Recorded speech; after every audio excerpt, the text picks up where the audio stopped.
Welcome to Health Plan Wars, PPO versus HDHP. First, we will set the stage for why this choice can significantly impact both your finances and your family planning timeline. Next, we will outline the plan structures, reveal hidden pitfalls, and offer a practical decision checklist so you can move forward with confidence. To guide you smoothly, here is today's agenda. First, why this decision matters. Then, the core cost trade-offs, the HSA benefits, and the hidden danger of routine care under HDHPs. After that, we will cover pregnancy, separate plans, and the birthday rule. Next, we will walk through a step-by-step method for choosing a plan. Finally, we will test your knowledge and wrap with key takeaways. First, let's establish why this decision matters. Your plan choice determines your monthly spending through premiums, your exposure to large bills through deductibles and out-of-pocket maximums, and your access to copays or pre-deductible coverage for routine care. Moreover, for family planning, the wrong plan pairing between spouses can create unexpected and sizable hospital bills during delivery and the newborn's initial stay. Therefore, understanding the mechanics up front is crucial. Next, the core conflict comes down to paying more predictably now versus risking more later. PPOs typically charge higher monthly premiums but reduce your exposure during the year with lower deductibles and copays that apply before the deductible. This helps those who have frequent visits or ongoing prescriptions. In contrast, HDHPs lower your monthly premium but require you to pay full price for most services until you meet a higher deductible. The upside is HSA eligibility, which can deliver powerful tax advantages. Your annual utilization pattern is the deciding factor. Now, a quick side-by-side. PPOs bring more predictable costs with higher premiums, lower deductibles, and copays that can apply before the deductible, making frequent care more manageable. HDHPs reduce monthly premiums, but shift costs to the front end until the deductible is met, making them more suitable for either very low expected usage or for those who can maximize the HSA and are prepared for catastrophic coverage scenarios. Before moving on, let's define the key cost levers. Premiums are your monthly payments. Deductibles are what you must pay before insurance covers most services. The out-of-pocket maximum is your annual ceiling for spending uncovered care. Copays are fixed amounts applied to many services and PPOs before meeting the deductible. Coinsurance is the percentage you pay after meeting the deductible. HSAs are tax-advantaged accounts available only with HDHPs, offering unique long-term financial benefits. Now let's cover why HDHPs can shine. The HSA. Contributions reduce your taxable income, funds can be invested and grow tax-free, and qualified withdrawals are also tax-free. Unlike flexible spending accounts, HSA balances roll over year to year and are portable when you change jobs. After age 65, non-medical withdrawals are taxed, like traditional retirement distributions without penalty, and medical withdrawals remain tax-free. Always confirm current IRS contribution limits and eligibility criteria for your specific year. Next, a critical pitfall: routine care under HDHPs. If you need recurring services like maintenance medications, allergy shots, or physical therapy, HDHPs can surprise you because you pay the full, negotiated price until you meet the deductible. By contrast, PPOs often provide low copays for these services before the deductible, smoothing cash flow and potentially lowering your total spend if you never reach the HDHP deductible. Let's quantify with an illustrative scenario. Suppose the PPO costs $150 more per month than the HDHP, or $1,800 per year. Your monthly prescription would cost $45 under the HDHP until the deductible, but only a $15 copay under the PPO. Quarterly clinic visits might be $120 under the HDHP and $25 under the PPO. In this case, prescription savings are $360 per year, and visit savings are $380 per year. Netting against the higher PPO premium leaves about $1,060 more spent on the PPO. However, if you are pregnant or expect significant care that brings you close to the deductible or out-of-pocket maximum, the math can shift dramatically. Always estimate your own costs with real plan numbers. Moving on. For families with separate plans, pregnancy requires special attention. Typically, Prenatal care and delivery costs are covered under the mother's plan. However, once the baby is born, the newborn is considered a separate patient with separate billing.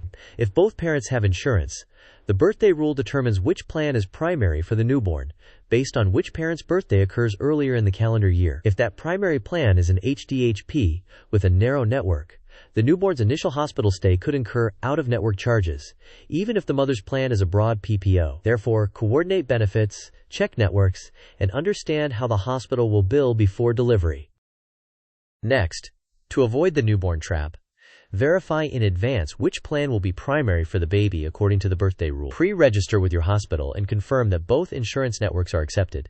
Ask how the hospital submits newborn claims and which plan receives them first. If you find network mismatches or a high risk of out-of-network billing, consider realigning plans during open enrollment. Finally, add the baby to the intended plan as soon as eligibility opens. Now here is a step-by-step selection method. First, list your expected annual usage, including visits, prescriptions, and any planned procedures. Second, gather plan details for premiums, deductibles, out-of-pocket maximums, copays, coinsurance, and network breadth. Third, model your costs under each plan by adding monthly premiums and projected service costs, considering what you pay before and after meeting the deductible. Fourth, stress test your decision with worst-case scenarios, such as hitting the out-of-pocket maximum or an unexpected pregnancy. Fifth, incorporate HSA tax advantages for HDHPs. Sixth, confirm family planning specifics, especially birthday rule implications and hospital billing workflows. Finally, decide and automate contributions while keeping a buffer for surprises. Before we test your knowledge, this decision map organizes the major pathways. Low usage typically points to an HDHP paired with consistent HSA contributions and investment. High predictable usage, such as regular prescriptions or therapy, often favors a PPO due to copays and lower volatility. For catastrophic risk readiness, some prefer an HDHP with maximum HSA funding, while others prioritize a PPO with broad networks. A dedicated family planning branch reminds you to verify the birthday rule, hospital networks, and newborn billing procedures. Quiz time. The question asks, which plan often provides more predictable, lower cash flow for someone with monthly maintenance medications and biweekly therapy? The options are A. HDHP, because of the HSA. B. PPO due to copays before the deductible. C. Either, because both cover routine care the same way. And D. Neither, because routine care is always full price. You may pause the video now to think about the answer. We will discuss the answer in the next section. The correct answer is B. PPO plans often provide copays for office visits and prescriptions before the deductible is met, leading to more predictable monthly spending for frequent users. HDHPs typically require you to pay full price until the deductible is reached, even though the HSA can offset taxes over time. Now for the second quiz. The question is about the birthday rule with parents on separate plans. The options are A. Mother's plan, B. Father's plan, C. The plan with the higher premium, and D. The plan chosen by the hospital. You may pause the video now to think about the answer. We will discuss the answer in the next section. The correct answer is B. Under the birthday rule, the parent with the earlier birthday in the calendar year is primary for the newborn. In this case, March precedes October, so the father's plan would be primary. As we near the end, remember these points. PPOs trade higher premiums for predictability through copays and lower deductibles, which helps with frequent care. HDHPs reduce premiums but shift early year costs to you, with HSA tax advantages as compensation. Routine care can be unexpectedly expensive under HDHPs if you never hit the deductible. During pregnancy, the mother's plan generally covers prenatal and delivery, but the newborn is billed separately. The birthday rule may make the other parent's plan primary for the newborn, so plan and coordinate accordingly. To summarize, estimate your personal numbers using your plan's actual premiums, deductibles, copays, and network details. Stress test for worst case, including pregnancy and the out-of-pocket maximum. Use the HSA if an HDHP fits your usage and risk tolerance.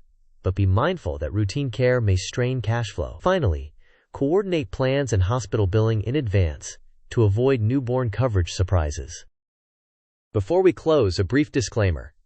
This video is for educational purposes only and does not constitute financial, medical, tax, or legal advice. Plan features, networks, and laws change regularly. Confirm details directly with your insurer, employer benefits team, hospital billing department, and licensed professionals. Finally, thank you for watching. If this helped, please like, share, and subscribe. Tell us in the comments how you modeled your costs and what surprised you about the birthday rule. See you in the next video.